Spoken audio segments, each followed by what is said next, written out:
Bom dia, caros irmãos, bom sábado, todos aqueles que aqui estamos esta manhã na nossa igreja e também aqueles que nos estão a ver a partir de casa, que nos estão a ver em direto ou que nos estão a ver daqui a um pouco quando andarem para trás a nossa emissão.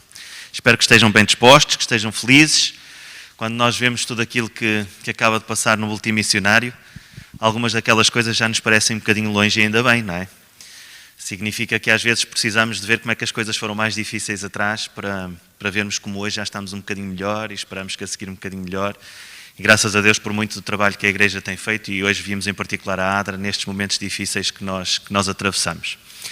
Nós hoje temos uma lição que continua a tratar de um assunto muito importante, o assunto do repouso, mas vai tratar de um assunto particularmente espiritual. Não é que os outros não tenham sido, mas tivemos alguns pontos que não são tão centrais num assunto muito importante, que muitas vezes na nossa linguagem e na nossa sociedade nós utilizamos determinadas palavras que não pensamos muito nelas. Eu gostaria de começar por perguntar-vos uma coisa, até para centrar um bocadinho aquilo que é o repouso que nós vamos falar hoje de manhã. O que é que, no vosso caso particular, no caso de cada um de nós que aqui está, o que é que vos afeta mais o sono? Eu sei que vai haver a tentação de dizer já a resposta da lição, eu sei disso. Mas coisas triviais, mesmo que não sejam aquilo que nós vamos fazer hoje, que sentem que vos afeta o sono. O que é que te afeta o sono, Vasil?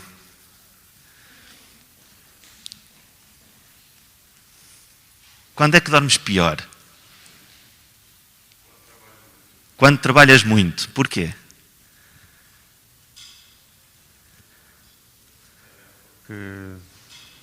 Estou a gastar muita energia durante o dia, não sei. Depois à noite custa adormecer. Muito bem, então o cansaço e as nossas atividades durante o dia podem influenciar o nosso sono. Muito bem, às vezes são coisas triviais. Se perguntarem à minha mulher o que é que afeta mais o sono dela, sou eu. Porque eu faço um bocadinho de barulho de dormir, portanto sou capaz de ser eu. Mais coisas que afetem o sono. Sim, irmã Fernanda. Temos uma preocupação. Sim. E que temos que resolver. Quase sempre perdemos o sono. Se, entretanto, pensarmos e pusermos as coisas nas mãos de Deus, já conseguimos dormir. Muito bem. Já subiu um patamar. Isso. A mim acontece-me isso. Falou do problema e falou a seguir da solução para o problema. Já subimos aqui um patamar, mas as preocupações realmente são um fator que nos perturba muito o sono. Quando nós temos alguma coisa que nos preocupa, uma conta que não conseguimos pagar, um problema de saúde de um familiar, um problema de trabalho que a gente não resolveu, aquilo é mais difícil adormecer, acorda-nos mais cedo, acordamos mais vezes. Também sinto que é uma das principais. Sim. Isilda. Exatamente aquilo que a irmã Fernanda disse. As preocupações, muitas vezes, acho que é um dos principais problemas que nos tira o sono. Muito não bem. saber como resolver. Queres dizer outra para além dessa? Não? Ok. Mais? Sim, Guida. Só um minutinho. Vamos só esperar que a Liuba faça um bocadinho de exercício para chegar aqui à frente. Uma coisa que me perturba muito o sono é comer tarde. É? Comer tarde. Muito bem. Se comer muito cedo, tudo bem, mas comer tarde e um bocadinho mais, porque se está a saber bem, uma desgraça. Muito bem, é verdade. Também é uma coisa que influencia muito. Mas é verdade. Eu também procurei durante muito tempo, às vezes ainda estou nessa luta, que é chegar a casa às 7, 7:30 e comer logo. E depois, quando a gente se deita muito tarde, vai com fome para a cama, também não é bom. Ir com fome para a cama também é um bocadinho difícil. É mais ou menos, mas pior é comer tarde. É preciso o equilíbrio. Tinhas pedido para dizer alguma coisa? Não? Era o que tu ias dizer. Porque trabalho muito, comer tarde, depois não consegues adormecer. É verdade. Mas é melhor ir com fome para a cama do que... Muito bem. Então, hábitos alimentares, questões de trabalho, preocupações, mais alguma? O ambiente. O ambiente é uma coisa muito importante. Sim, por favor.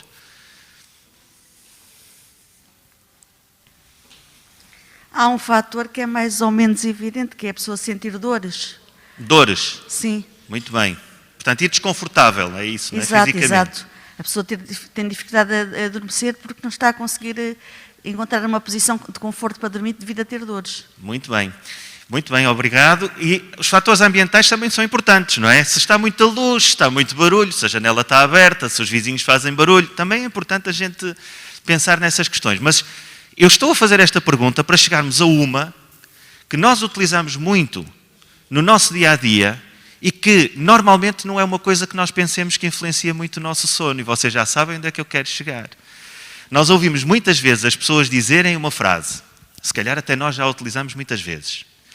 Eu acho que tenho razão e por isso dormi de consciência tranquila. Já ouviram esta frase? Eu dormi de consciência tranquila. Às vezes ouvimos ou nós as dizemos, ou ouvimos as pessoas dizerem isto com muita frequência, que é, eu dormi como uma pedra. A culpa não é minha. O problema existe, mas eu tenho a minha consciência tranquila. E na nossa sociedade nós temos uma coisa muito curiosa.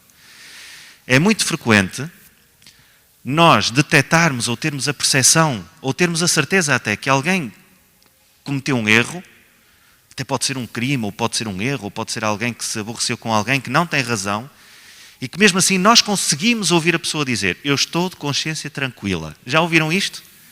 Nos bancos dos tribunais, quase toda a gente está de consciência tranquila. Porque ninguém, ou muito raramente, alguém vai a um tribunal e vai dizer, olha, eu realmente fiz isso, e até foi pior, vocês não sabem metade do que eu fiz. Já ouviram algum réu a dizer isto? A sentar-se no tribunal e dizer, o senhor está acusado de ter desviado não sei quantos mil euros do seu patrão. E ele diz, não, desculpe lá, vocês estão enganados, foi 4 vezes mais. Ninguém faz. Portanto, as pessoas, normalmente nós ouvimos com muita frequência, ouvimos as pessoas dizerem, eu estou de consciência tranquila. É por isso que muitas vezes é possível, até nos pode acontecer a nós durante anos, termos algum problema não resolvido na nossa vida e mesmo assim dormirmos de consciência tranquila. Sabem quando é que isso acontece? Quando a nossa consciência não está afinada, porquê? Não está afinada com o quê? Com o Espírito de Deus, com a verdade bíblica revelada pelo Espírito no nosso pensamento. Quando não temos a consciência tranquila afinada pelo Espírito de Deus, nós temos o problema de poder viver em erro, de vermos pessoas viverem em erro, mas mesmo assim viverem de consciência tranquila. Mas o reverso também é verdade. Também pode dar-se o caso de nós próprios ou das pessoas que nós conhecemos poderem não ter tido culpa, poderem até não ser responsáveis de uma determinada situação, mas por caráter ou pelas circunstâncias, culparem-se a vida inteira, ou seja, usando o termo que nós utilizamos no dia a dia, terem peso na consciência por coisas das quais não têm culpa nem têm responsabilidade. Já pensaram nisso? Até a própria sociedade pode fazer as pessoas sentirem-se assim. No tempo de Jesus, as pessoas com quem eu faço a meditação matinal agora de manhã, todos os dias às 7 horas, é um bocadinho cedo, nós estudamos um capítulo da Bíblia de cada vez. Só comentamos aquele capítulo. E agora, recentemente, tem sido o capítulo de João. E o capítulo de João fala, em determinada altura, da cura do cego. E é curioso porque a primeira pergunta que fazem a Jesus, no capítulo de João, que fala sobre o cego, é precisamente isso. Este homem é cego porquê? Pelos seus pecados ou pelos pecados dos seus familiares? Já imaginarem o que é uma pessoa ter um problema de cegueira e toda a vida as pessoas lhes dizerem que é por causa dos seus pecados e por causa dos seus familiares? Ainda por cima o texto tem lá um pormenorzinho muito interessante, porque diz que é um cego de nascença. Quer dizer, ele já nasceu com um pecado que ainda nem tinha cometido. É curioso. Era da família. Portanto, este problema do peso que se coloca, muitas vezes, também temos que pensar se ele é verdadeiro. Influencia muito o sono. O sono é um reflexo da maneira como nós temos a nossa vida ou não alinhada. Alinhada na alimentação, no exercício, no trabalho, no peso na consciência, no relacionamento com os outros. É por isso que a Bíblia tem uma coisa muito importante para os casais, uma pequenina frase, uma coisa tão simples. Não se ponha ao sol sobre a vossa ira. Não se deitem sem fazer as pazes. Porque realmente durante o sono nós sublimamos, vem ao nosso pensamento inconscientemente, subconscientemente, tudo aquilo que nós não conseguimos resolver durante as horas do dia. E nós hoje temos um episódio extraordinário, que está descrito durante 2 capítulos inteiros da Bíblia, e um bocadinho ainda a seguir do que aquilo que vamos ver hoje. Ainda vem um bocadinho a seguir, porque a nossa lição vai até uma parte do capítulo 12 de 2 de Samuel, se quiserem abrir o vosso. Eu não vou ler tudo, mas vamos parafrasear, se quiserem ir vendo os textos. Capítulo 11 e capítulo 12 de 2 de Samuel. O texto para num determinado ponto, mas o capítulo 12 ainda continua, porque vai contar a vitória daquele que errou, que é uma coisa que nós no nosso mundo não compreendemos muito bem. Aquele que errou ainda teve uma vitória, ela ficou escrita na Bíblia. É muito curioso. Portanto, conta-nos a história de alguém que cometeu um erro tão grave, que a partir dele nunca mais ia dormir o resto da vida. Era aqui que eu queria chegar com a questão do peso da consciência. É tão grave, que ele devia ter perdido o seu repouso. Nós hoje vamos falar sobre Davi. E um aspecto específico da vida de Davi, que tem a ver com uma falha que ele teve, o modo como essa falha foi resolvida por Deus e o testemunho que ele deixa dessa falha. A lição de quinta-feira do nosso trimensário é um aspecto muito importante. Eu não sei se vamos conseguir chegar lá, mas vamos tentar chegar lá de uma maneira. Nós vamos descrever a história de Davi, indo buscar os pontos que vocês quiserem. Se quiserem intervir, por favor, intervenham. Sobre o que é que acharam mais interessante, aspectos que vos tenham dito mais pessoalmente. Interessa-nos a nossa experiência do texto. Sintam-se à vontade para interromper, até que quando chegarmos à lição de quarta-feira, vamos ler juntos o Salmo 51. E vamos ver o que é que o Salmo 51 tem para nos ensinar. Sim, Filipe, faz favor. Liuba. Obrigado.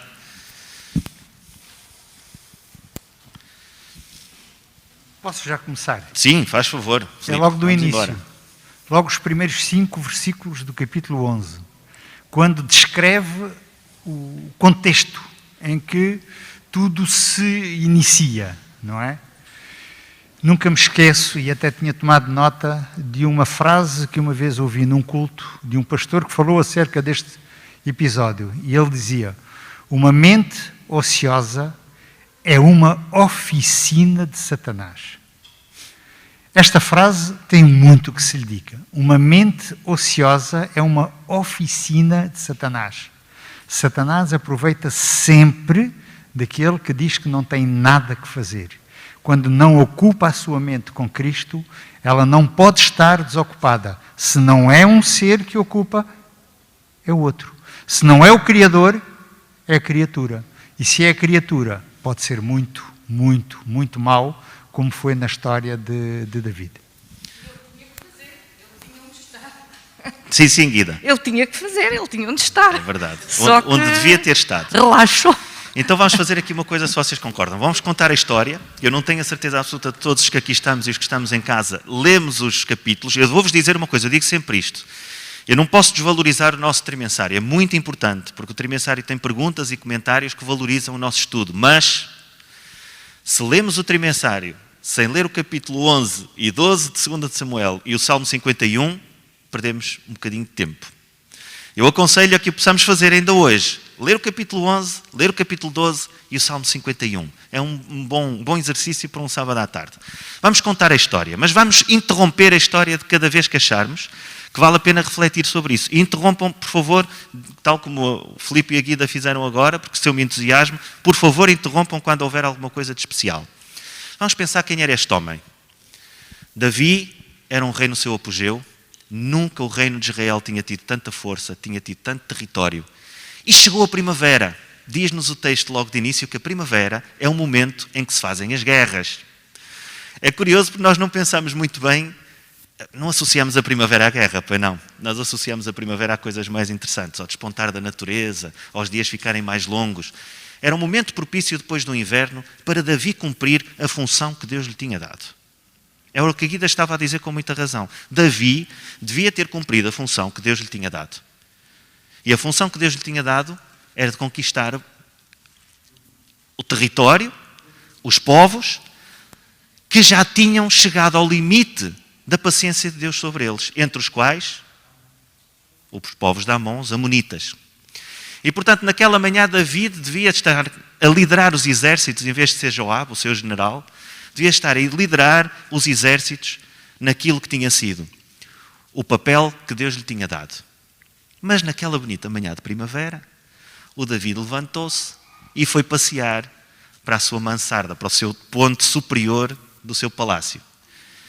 Ele estava a usufruir, provavelmente depois de muitas guerras, depois de muito cansaço, a usufruir de um certo descanso no momento em que ainda devia estar a batalhar. E, portanto, nós vemos-lo naquela manhã, como disse o Filipe, ociosamente a olhar para as lindas coisas que já tinha alcançado até aquele momento.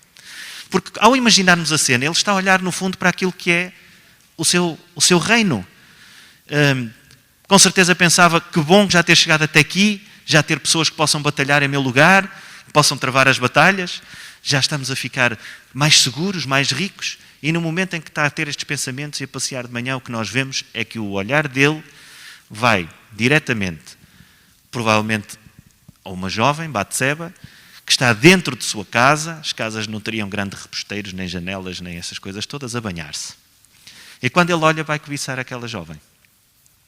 O primeiro ponto, de facto, que nós temos que pensar é que ficamos em perigo no momento em que recusamos fazer aquilo que Deus nos está a indicar fazer. E em que pensamos que estamos seguros no nosso próprio conforto. A cobiça, de facto, é algo que não é só em relação ao sexo oposto, é em relação a qualquer coisa na vida, é algo que nos faz descentrar daquilo que nós temos, em primeiro lugar, e daquilo que Deus nos pede que nós lutemos em segundo lugar. Isso é cobiça. A cobiça pode ser de qualquer coisa na vida. Pode ser de um estilo de vida, de uma pessoa, de um bem material, de um título, de um cargo, qualquer coisa. Quando se cobiça, nós descentramos-nos do que temos e do que Deus nos quer entregar. E foi isso que aconteceu a Davi. Dentro de tudo o que ele já tinha, no momento em que os homens dele estavam a batalhar, ele estava confortavelmente a cobiçar uma mulher que viu de um espaço. Como é que é possível um homem daqueles? É possível, porque todos temos erros. E é isso que esta lição nos vem mostrar. Este é o primeiro ponto. Davi devia estar a fazer outra coisa que não aquela que acabou por fazer. Conhecemos a história, ele vai chamar a jovem. Ao chamar a jovem, vai-se deitar com ela. O texto é rigoroso ao dizer que ela estava a entrar em período de ovulação. E ela engravida e faz dizer a Davi. E agora Davi tem duas hipóteses. São hipóteses, são momentos da nossa vida em que todos nós já tivemos. Creio eu que não estou a falar para ninguém que tenha tido um momento tão difícil como aquele que Davi viveu a partir daqui, porque levou a cometer um assassinato. Quer dizer, não estamos a falar de uma coisa normal. Mas ele tinha duas hipóteses aqui, ele tinha dois caminhos. Quais eram os caminhos que Davi tinha? Quais eram os caminhos que Davi tinha? Sim, só um minuto, Guida, por favor. Sim, Daniel. Era mostrar o que tinha feito ao esconder, mas ele, além de esconder, fez uma coisa para tirar vantagem da situação, que é ficar com a mulher que não era dele. Ok, muito bem. Então vamos aqui, tu disseste as duas coisas, assumir ou esconder o que tinha feito. Eram as duas hipóteses. Vamos pensar que ele assumia. Se ele assumisse, teria que dizer perante todas as pessoas que olhavam para ele como um herói, como uma pessoa que tinha alargado o território, como o rei que devia proteger, iam pensar nele como um adúltero e pior. Urias não era um homem qualquer, o Espírito de Profecia diz-nos isso. Quem leu os comentários à lição, eu aconselho sempre a leitura dos comentários da irmã White à lição. É muito mais fácil aqui na aplicação, porque ele está diretamente na aplicação, mas também não é difícil procurá-los. A irmã White diz que Urias não era um homem qualquer, era um grande general. Como é que ficava Davi aos olhos do povo dizendo que ele traiu uma das pessoas mais fortes e mais respeitadas que estavam a lutar por ele e pelo reino no sítio onde devia ter estado? Nós muitas vezes, é fácil chegar aqui à frente, eu tenho ouvido isto muitas vezes, já tenho alguns anos de igreja, os irmãos também, é muito fácil dar pancada no Davi. É fácil chegar aqui, não é, Guida? Este homem, como é que é possível? Porque ele deixou-se levar por Satanás e assim assado. Vamos pensar o que é que ele perderia no momento em que admitisse que aquilo tinha acontecido. A segunda hipótese foi o que aconteceu. Estavas a dizer que era ele pensar que podia tapar, esconder.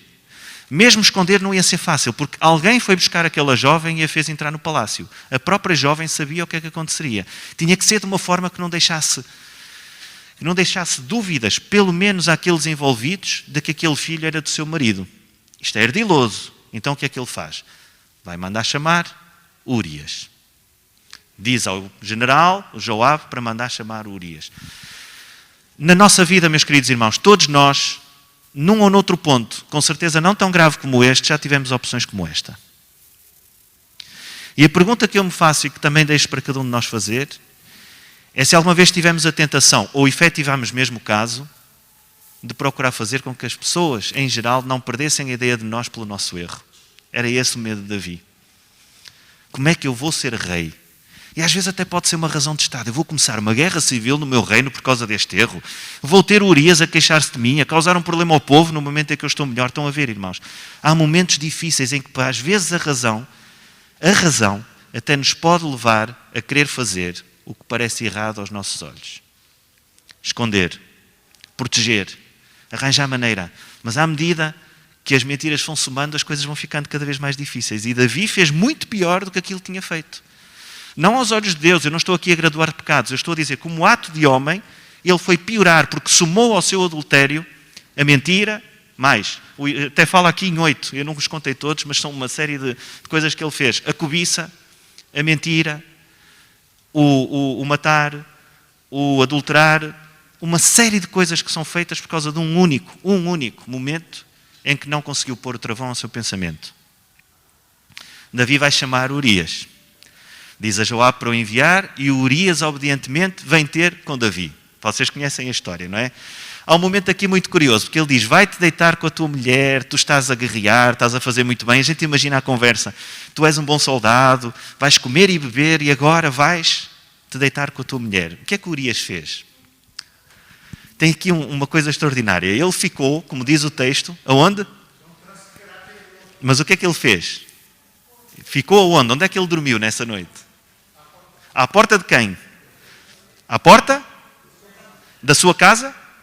Então, à porta do rei, à porta do palácio. Quer dizer, é muito curioso porque ele não sai da porta do palácio. Como é que eu podia ir deitar-me com a minha mulher no momento em que os soldados estão a morrer pelo meu reino, a fazer o meu trabalho? Reparem que não é só um traço de caráter, é de uma nobreza que é quase como se nós estivéssemos aqui a ver um filme de cavalaria, sabem? Que há sempre um que é mais nobre do que os outros. O Urias diz, eu vou ficar à porta do rei, não vou à minha casa, porque eu não vou deixar estar os outros a morrer e eu no conforto da minha própria cama.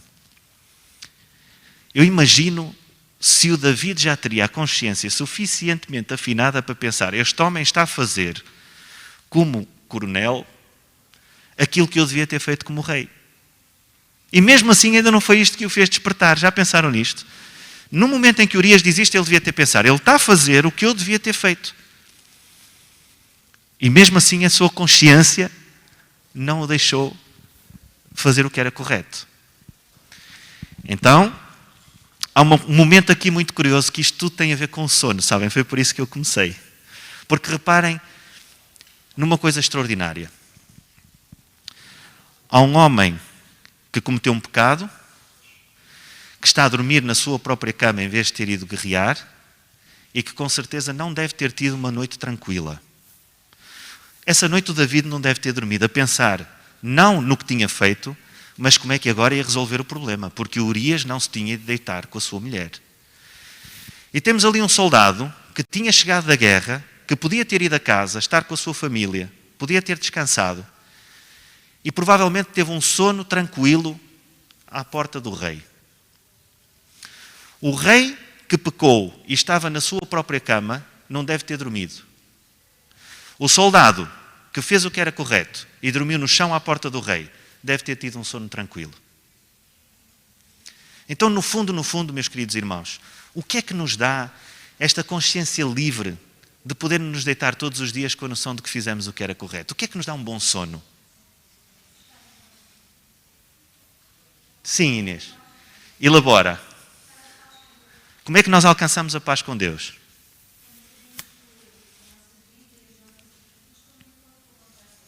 Acima de tudo, quando estamos ligados à fonte de poder, que naturalmente vamos também fazendo aquilo que é certo.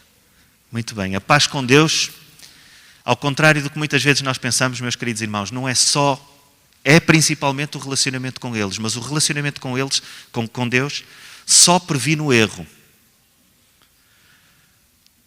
Não quer dizer que seja pouco, mas para alcançar a paz com Deus é necessário o passo de fazer aquilo que, segundo os olhos de Deus, é correto. Eu gostei imenso deste pequeno ponto que é o paradoxo de ter alguém que errou na sua cama sem conseguir dormir e alguém que não errou e que estava em paz com Deus e com o rei, porque fez o que o rei que esperava que ele fizesse, estava descansadamente a dormir no chão. Isto diz muito sobre nós, sabem, porque o sacrifício custa muito. É difícil fazer sacrifícios. É difícil nós abdicarmos da nossa vontade, dos nossos apetites, das questões relacionadas com aquilo que queremos fazer na vida, daquilo que nos é pedido, muitas vezes pela família, pelo emprego, pelas necessidades materiais. É difícil abdicar destas coisas para viver em paz com Deus, como disse a Inês. É difícil. Mas não há outra garantia para dormir bem. E o dormir aqui não tem só a ver com encostar a cabeça e dormir. Que há pessoas que inatamente conseguem dormir imenso. Não é isso que está em causa. É o repouso de que a Inês estava a falar. Sim, David. Deixa-me só referir-te que a questão da paz, a paz com Deus não é isenção dos problemas ou das dificuldades. Essa paz é a tranquilidade que Deus nos dá da resolução desses problemas. Por isso eu posso estar a passar, seja pelo que for, e sei que com Deus esse problema, essa dificuldade vai solucionar e eu consigo ter essa paz, essa tranquilidade. E isso é que é o reconhecer Deus na minha vida e fazer a sua vontade. Isso vai-me dar essa tranquilidade que no dia seguinte tudo vai estar bem. Muito bem. E é uma promessa que Jesus está permanentemente a dar, não é? Vinde a mim, todos estáis cansados e oprimidos, tem muito a ver com este assunto. Os fardos que Ele nos pede para carregar em nosso lugar, tem tudo a ver com o que Jesus quer fazer por nós. E não me interpretem mal, eu não estou a falar de encostar a cabeça e dormir 8 ou 9 horas. Qualquer pessoa com a consciência pesada até pode conseguir fazer isso. Não é isso que está em causa. É ter a tranquilidade de alcançar esta paz. E o que é curioso é que esta paz só se faz em conflito. E agora é necessário ter cuidado com o que eu vou dizer a seguir. Não o conflito contra Deus, mas o conflito contra a nossa própria natureza. E é por isso que a oração é uma batalha. É por isso que tentar alinhar a vida, a nossa consciência pela vontade de Deus é uma batalha. Está expressa na noite sem dormir. Quem é que teve uma noite sem dormir a lutar em oração com Deus? Fisicamente. Jesus teve. Mas há um homem que é o exemplo da oração. Jacó. Esse é o exemplo de Jacó. Ele alcança a tranquilidade depois de uma noite sem dormir em luta. Alcançou a tranquilidade. A partir dali, ele compreendeu o que é que era esperado, o que é que Deus esperava dele. É o nosso exemplo nesse aspecto. O que é que acontece a seguir então? Vamos pegar num ou outro elemento do que acontece a seguir. Na manhã seguinte, Davi vai pensar num novo estratagema. Isto não vai a bem, vai a mal. É assim que a gente normalmente ouve a expressão. Só que o ir a mal aqui é uma coisa que é levada até ao limite. É tirar a vida de alguém por causa de um erro próprio. David vai escrever, vai fazer uma coisa. Pensem no que é necessário estar em afastamento de Deus para fazer aquilo que Davi vai fazer a seguir. Eu não consigo pensar num afastamento tão cruel e tão inconsciencioso. Eu sei que a lição nos avisa, com razão, que os reis de antigamente, daquele tempo, eram omnipotentes nos seus territórios. Faziam o que queriam, eram soberanos. Faziam o que queriam, ninguém os podia culpar. Mas isto é levado ao limite. Ele vai escrever uma carta em que pede a Joabe para colocar Urias na frente da batalha e vai entregar essa carta ao próprio Urias. Portanto, o Urias é o mensageiro da sua própria morte. Já pensaram nisto? É de uma inconsciência, é de um ponto de afastamento de Deus que nós não conseguimos pensar, por piores coisas que nós já tínhamos feito. Eu acho que ninguém aqui no sítio onde nós estamos pensaria algum dia em entregar uma carta a alguém para que desse a outro para o matar. É um mal absoluto. E realmente David escreve e pede para que Joabe possa colocar Urias na frente da batalha. E Joabe, como bom general, não questionou a ordem. Merecia falarmos sobre Joabe, mas não dá tempo, são 10h30. Merecia pensarmos um pouco nesta lealdade, por outros pontos até da própria história de Davi, que Joabe lhe tinha. E Joabe, de facto, vai cumprir. Vai colocar Urias na frente da batalha e dá uma ordem. E há uma coisa ainda pior, não sei se repararam no texto bíblico, é por isso que vale a pena ler tudo. Não foi só Urias que morreu. Sim, Daniel. E então faz favor, que assim poupas-me o trabalho. Porque pelo texto dá a entender que, além de Joabe, quando o retiraram, houve outros que também morreram. E o que Davi fala é mesmo leviano, que ele diz, a guerra mata uns e outros, não fiques com pena por isso. Foi o que ele disse ao Joabe por pronto, por Urias e os outros terem morrido. E também, pronto, faz-me lembrar o que aconteceu com Urias, com o que aconteceu com Caim. Quem ficou irado, Deus falou com ele e ele só depois, no dia seguinte, ou no outro dia, que matou o irmão aqui também por Urias, que pelo gesto nobre, pronto, deve ter dado a mensagem a David, e ele na mesma, no dia seguinte, planeou a morte. Teve a oportunidade de não fazer como Caim. Exatamente. Teve a oportunidade e não fez. E o que nós vemos aqui é realmente que muitos outros morreram, nós não sabemos quantos, mas a ordem de Joabe é uma coisa que eles próprios devem ter interrogado. Mas o nosso general está-nos a dar a ordem para nós irmos até às muralhas da cidade que queremos conquistar e ficar ao alcance das flechas. Porque é que ele está a fazer isto? E isto tem muito a ver com confiança, sabem? Joabe confiou inteiramente em Davi. Os soldados confiaram inteiramente em Joabe. O mensageiro confiou em Joabe para ir dizer a Davi. E Joabe disse-lhe, atenção, porque o Davi pode-te parecer que ele fique doente por compreender que nós perdemos a batalha e morreram não sei quantos porque nos aproximamos, diz-lhe só que Urias morreu. Reparem, para o objetivo de tapar o seu erro, ele mata mais soldados, perde uma batalha. Tudo isso, reparem o que é que dá quando se tenta não assumir. E o pior no meio não é o pior, mas pronto, uma coisa que impressiona no meio de toda esta história que nós acabamos de ver, é que todos têm confiança no seu superior, menos Davi, que devia ter confiado em Deus para resolver o seu problema. O problema da confiança, quando nós temos alguma coisa na nossa mão, que temos que fazer para o bem ou para o mal, para tomar a boa ou má decisão, como disse o Daniel, é se realmente acreditamos que Deus pode resolver o nosso problema ou não. E Davi tomou nas suas mãos o seu erro. Não o assumiu, não confiou. Toda a gente confiou em Davi, menos ele no seu superior, que era o seu próprio Deus. Já chega de falar no que Davi fez. O que nós vamos ver a partir daqui é um homem que pensava que tinha o problema resolvido. Morreu o Urias. Esta jovem, quando passar o seu período de luto, eu vou chamá-la para a minha casa. Não interessa se as pessoas vão fazer muitas contas ou não. O que interessa é que eu, a partir de agora, vou ser o rei que tem mais esta mulher. A criança há de nascer, ninguém se vai interrogar sobre o que aconteceu a Urias. E Davi pensava que tinha o problema resolvido. Então nós vamos ver o capítulo 12, agora, de 2 de Samuel, em que é uma conversa extraordinária entre Davi e Natã. Este momento da conversa entre Davi e Natã é algo de extraordinário, por muitas razões. Eu até prefiro que sejam vocês a dizer o que mais vos impressionou, se quiserem intervir. Mas logo à partida temos que ver o início. Temos que pensar sobre este assunto. É verdade que Natã é um profeta de Israel, sem dúvida. Um profeta muito respeitado. Mas imaginem que ele teve a coragem de fazer o que Deus lhe mandou fazer. E foi preciso coragem, porque ele foi apresentar-se perante um rei soberano, o maior, o segundo rei de Israel, é verdade, mas o mais poderoso que eles podiam imaginar, poderosíssimo no seu tempo, e chegar lá e agora ter que dizer ao rei que ele fez uma coisa muito má. É isso que o Natã tinha da parte de Deus para lhe dizer.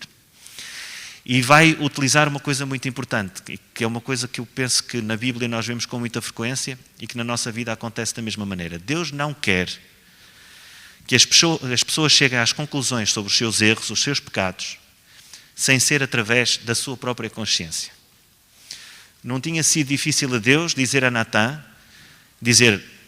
foi-me revelado por Deus que tu fizeste isto e isto e isto, as consequências vão ser estas e estas e estas e tu agora tens de te arrepender. Nós às vezes temos esta tendência de agir assim com as pessoas, porque a gente sabe tudo. É fácil falar sobre Davi, foi ele que cometeu os erros. É tão fácil falar sobre Davi. É muito fácil uns com os outros nós produzirmos juízos sobre aquilo que as pessoas fizeram na sua vida. Isso não vai ter consequências para nós. Digo-vos, irmãos, eu estou a falar do que eu sinto muitas vezes, o juízo produzido sobre alguém que cometeu um erro. Eu não estou a falar de vocês, estou a dizer eu, às vezes penso, como é que aquela pessoa pode fazer uma coisa destas? Já estou a julgar. Eu não sei porquê, não sei como, não sei com que motivação, com que circunstâncias. O que é que aconteceu a seguir? Nós todos fazemos isto individualmente, fazemos isto como igreja. Fazemos isto na comunidade. Fazemos isto face à pandemia. Mas estes tipos são malucos, porquê é que estão a fazer assim? Porquê é que não fazem assado? Não percebem nada disto. É fácil nós nos ajuizarmos uns aos outros. Só que o problema é que a Bíblia diz lá: não julgueis, o juízo pertence a Deus. E o profeta foi em nome de Deus e, em vez de acusar Davi, vai pô-lo a pensar sobre o que fez. E vai pô-lo a pensar precisamente por isso. Ele tira de Davi, na sua humanidade, como para nós, aquilo que é tão pernicioso como é o juízo sobre os outros. Davi não se vai julgar a si próprio. Ele vai julgar aquele homem que cobiçou uma cordeirinha de outra pessoa, tendo ele as ovelhas todas. É isso que Davi julga. Ele não se julga a si próprio em primeiro lugar. Já pensaram nisto? Ele não chegou lá e disse assim: Natan, olha, tu és como aquele homem que fez... Não foi isso que aconteceu. Ele disse: olha, um homem tinha muitas ovelhas, um rebanho inteiro, e foi cobiçar a cordeirinha de quem só tinha uma. E o Davi fez o que todos nós fazemos. Esse homem merece morrer. Não é? Estão a imaginar o que é que aconteceu naquele momento? Se nós fôssemos capazes de sermos mais exigentes, menos condescendentes conosco do que com os outros, nós tínhamos uma vida espiritual muito mais rica, uma igreja muito mais saudável e uma comunidade com muito mais paz. Porquê é que nós não conseguimos ser mais exigentes connosco do que somos com os outros? Porquê é que Davi achava que alguém que roubou uma cordeirinha merecia morrer e alguém que adulterou com a única mulher de um seu general e que matou o general para ocultar passava impune? A condescendência, de facto, é uma coisa que mina-nos a nossa vida espiritual, não é, Guida? Mina o nosso relacionamento com os outros. Porque nós devíamos, de facto, deixar o julgamento dos outros para Deus e deixarmos que Deus fosse exigente connosco. E é aí que Davi vai ter a última oportunidade. Lembram-se que ele teve uma primeira. Ele teve uma primeira oportunidade porque podia não ter feito o que fez com o Batseba. Teve uma segunda oportunidade ao assumir o erro que tinha feito. E agora vai ter a terceira. A terceira é quando Natan lhe diz, muito diretamente: esse homem és tu. Nós nunca sabemos quando é que é a última oportunidade espiritual que Deus nos dá. Não é porque Ele não queira dar mais. É porque isso realmente, de facto, quando nós deixamos de ter definitivamente a nossa consciência alinhada com Deus, que nós chamamos muitas vezes o pecar contra o Espírito Santo, o não dar entrada para que Deus possa falar no nosso pensamento. Nós não sabemos se era a última oportunidade de Davi, não sabemos. Mas sabemos que esta é decisiva. Natan diz: esse homem és tu. E perante a voz de Deus expressa num profeta, Davi tem duas hipóteses novamente. Podia ter tentado esconder, podia ter tentado fazer alguma coisa ao profeta, podia-se ter tentado desculpado, mas este momento é decisivo. Esse momento é decisivo. E é muito curioso, e esta é a parte central desta lição para mim, queridos irmãos, porque... E não é fácil falar sobre ela, porque isso tem muito a ver connosco, com a nossa vida, com aquilo que nós fazemos na nossa vida. Davi, naquele momento, não vai dizer: eu pequei contra Batseba porque a forcei a ter um relacionamento comigo. Sabem que nós não podemos... Nós hoje em dia falamos em violação quando as pessoas forçam outras. Falamos em assédio quando existe uma relação de poder sobre outra pessoa. Batseba não teve uma grande hipótese. Poderia ter tentado, levando-o à morte. Mas era o rei que estava ali que a chamou. Ele podia ter dito: eu fiz uma coisa que não devia ter feito a Batseba. Eu fiz uma coisa que não devia ter feito a Urias, ao matá-lo. Eu matei, pela ordem que dei a Urias, muitas pessoas estavam ao lado dele. Mas não é isso. Não é isso naquele momento que vem à cabeça de Davi. O que ele diz é: eu pequei contra ti, Senhor, perdoa-me. Todo o pecado se resume num só. Qualquer coisa que nós façamos que não esteja em ordem com a lei de Deus é um pecado contra o próprio Deus.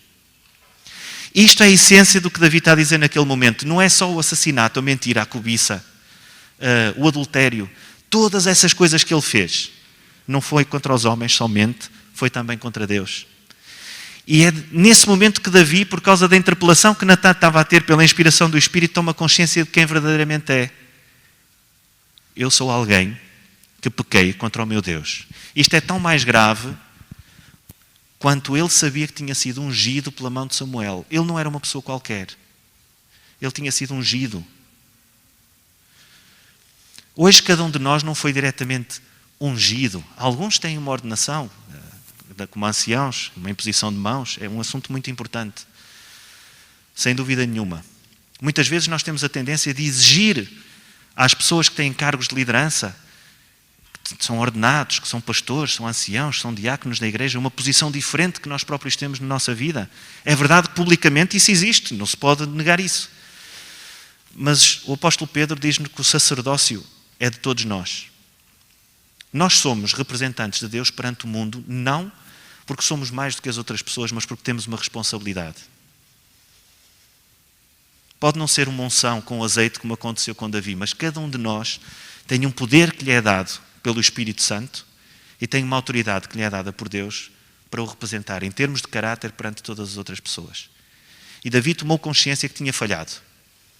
Tinha falhado perante toda a gente. Tinha falhado perante aqueles que prejudicou com a sua atitude. Tinha falhado principalmente perante Deus. E neste momento em que ele falha, a atitude é dizer perante Natã isto, mas é fazer uma coisa extraordinária. Ele vai deixar escrito um dos salmos mais bonitos que nós podemos ler na Bíblia. É um salmo extraordinário. O Salmo 51 tem tudo, meus queridos irmãos. Tem a admissão da culpa. Tem a esperança no perdão.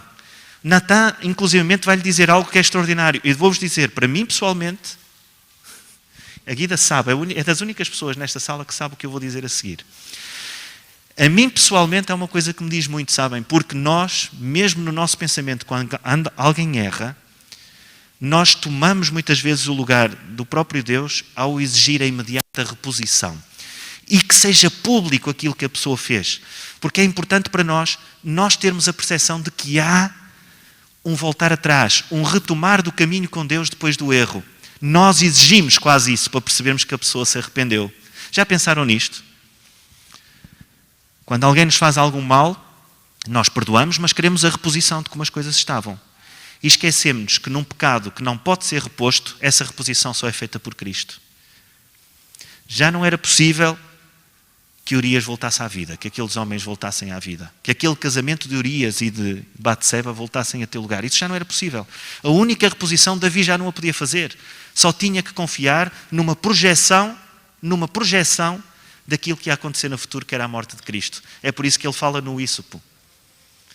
É uma referência ao santuário. E o santuário é a explicação do sacrifício expiatório de Cristo. É por isso que lá está também isso. E depois Davi, por sua iniciativa, não foi Natã que o fez, foi Davi, por sua iniciativa, que vai admitir que cometeu crimes de sangue. Está lá, nós já vamos ler a seguir o Salmo. Está lá escrito que são crimes de sangue.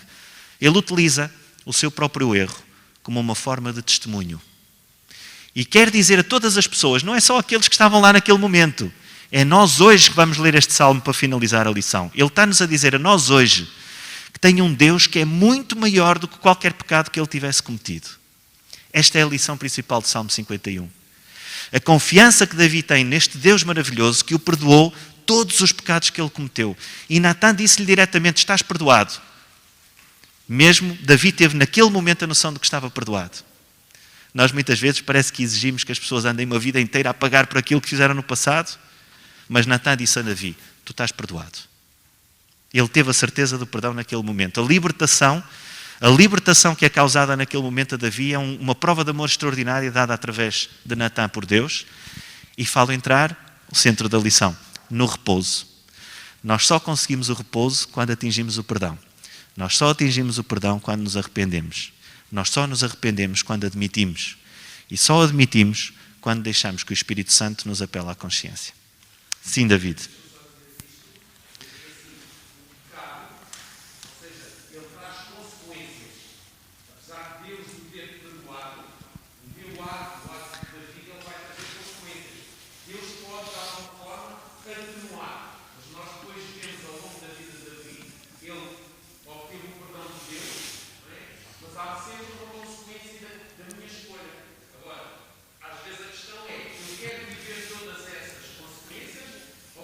Enfrentar logo o caminho. É que quando eu faço a vontade de Deus, eu vou enfrentar o caminho. Não é? E é isso que Deus precisamente quer, quando nós realmente temos o Espírito de Deus, sabemos o que é que Ele quer, eu vou encurtar uma série de problemas que iriam surgir. Então eu faço a vontade de Deus e, independentemente de Deus nos perdoar, temos que ter, e Ele atenuar, temos que ter a certeza que há consequências da nossa atitude. Pode ser, neste caso, só apenas consequências terrestres, porque ele conseguiu alcançar o mais à frente. Agora, há pessoas que podem ter consequências terrestres e futuras. E eternas, é verdade. E só para terminar a parte da história, é curioso, ainda só 2 apontamentozinhos muito rápido, que é, tu apontaste algo muito importante, as consequências existiram. Ninguém gosta de sofrer consequências. Ninguém vai pedir a Deus para que as consequências aconteçam com qualquer erro que faça. Isso não é humano. Não, mas as consequências pertencem de facto a Deus. Venham elas a ter lugar ou não nos pertencem a nós. E, portanto, a admissão é, de facto, a maneira de resolver o problema. E o que acontece a seguir é muito curioso, porque Davi dá-nos um sinal do que é que nós devemos fazer com a nossa culpa. Ele jejuou, orou, quando lhe foi dito que aquele filho ia morrer, o primeiro filho de Batseba, depois nasce Salomão, ele jejuou e orou durante não sei quantos dias, 7, penso eu, e Deus já tinha dito que aquilo ia acontecer, e portanto a criança acaba por morrer, todos muito preocupados. O nosso rei está triste, vai adoecer, vamos ficar sem rei por causa daquela criança que está doente.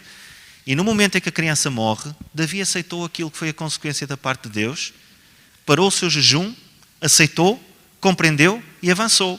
E o que é curioso, o segundo ponto que eu gostava de chamar a atenção, é que o que eles não conseguiram, enquanto que Davi estava com o erro e tentou fazer o que fez, não conseguiram tomar a cidade.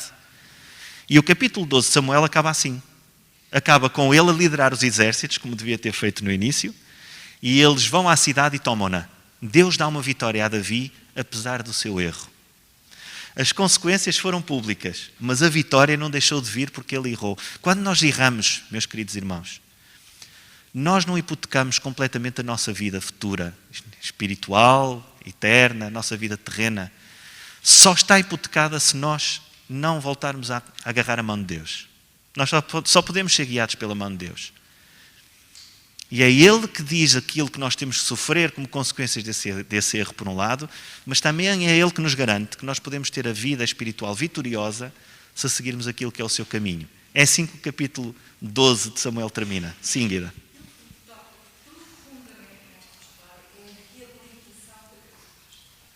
Nós, seres humanos, não fazemos. É verdade. Uns aos outros. O modo como ele reabilita. E infelizmente o mau exemplo acaba por perdurar. Ele sofre a traição de 2 filhos, de Amon e de Absalão. Absalão, em termos de poder, primeiro ponto, o exercício do poder. Muitas vezes nós somos ensinados no ponto onde mais nos dói. Davi diz, tu vais ver o teu poder posto em causa por um filho. Absalão. Tu tiveste um pecado que provocou uma mulher uma dor. Amon. Reparem como, infelizmente, de facto, Deus tem que nos ensinar muitas vezes naquilo onde nós pensamos que somos mais fortes. Eu proponho, estamos a terminar, penso eu, não é? Liuba, está na hora, mas eu posso ler o Salmo 51, não posso? Eu vou ler nesta versão, que é uma versão muito simples, muito próxima da nossa linguagem, que nos ajuda a compreender o que é que Davi quer dizer. O Salmo 51 tem um título. O título não foi dado por Davi, mas nós sabemos que são títulos procurados historicamente e diz assim, Salmo de Davi, quando o profeta Natã veio ter com ele por ter estado com Batseba, e portanto nós sabemos que foi escrito precisamente para este momento que nós acabamos aqui de relatar e que tirar as experiências espirituais para nós. E como disse aqui, este é um salmo de um homem reabilitado, de um homem que Deus reabilitou perante si, perante o seu reino e principalmente, o que mais importa, perante os olhos do próprio Deus. Então Davi escreveu assim, tem misericórdia de mim, ó Deus, pois é grande a tua bondade. Apaga a mancha terrível das minhas transgressões, pois a tua piedade é sem limites. Lava-me completamente da minha iniquidade, purifica-me do meu pecado. Primeiro ponto, o apelo a Deus para o perdão. Porque reconheço as minhas transgressões, que aliás não saem do meu pensamento. Foi contra ti, somente contra ti que eu pequei, e fiz essa coisa tão baixa aos teus olhos. As tuas palavras são verdadeiras, o teu julgamento é justo. Eu nasci pecador, desde o momento em que a minha mãe me concebeu. Tu ficas satisfeito quando há verdade e sinceridade no coração. Dá-me essa sabedoria. Purifica-me com isso, e ficarei de novo limpo. Lava-me e ficarei mais branco do que a neve. Não sei se é o hino que nós vamos cantar no final, mas podia ser. Depois de me teres castigado, devolve-me a alegria mais uma vez. Não fiques lembrado dos meus pecados. Apaga-os da tua vista. Cria em mim, ó Deus, um coração limpo e dá-me um espírito renovado e firme.